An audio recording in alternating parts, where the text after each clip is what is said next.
जिल्हा परिषद मतदारसंघाकरता भारतीय जनता पार्टी महायुतीतर्फे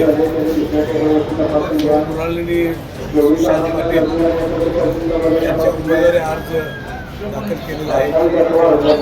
आमचे नेते सन्माननीय आमदार चंद्रकांत दादा पाटील, माननीय आळवकर साहेब, माननीय खासदार माणिक साहेब, खासदार हरीसिंग माने साहेब, आमदार डॉक्टर राजेंद्र हेटरावकर, गुरुदत्तचे चेअरमन सन्माननीय माधवरावजी गाडगे, जिल्हाध्यक्ष राजेंद्र नाईक निंबाळकर या सर्वांच्या सूचनेप्रमाणे आज या मतदारसंघातून भारतीय जनता पार्टी महायुतीचा उमेदवार अर्ज भरलेला आहे।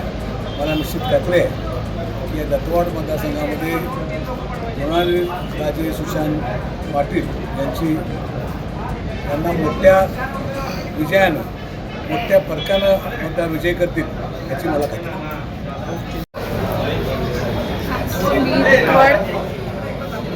आज मी दत्तवाड जिल्हा परिषद मतदारसंघात जिल्हा परिषदेसाठी फॉर्म भरला आहे आणि सर्वांच्या आशीर्वादाने व पाठिंब्याने मी विजयी होऊन येईल अशी माझी आशा आहे।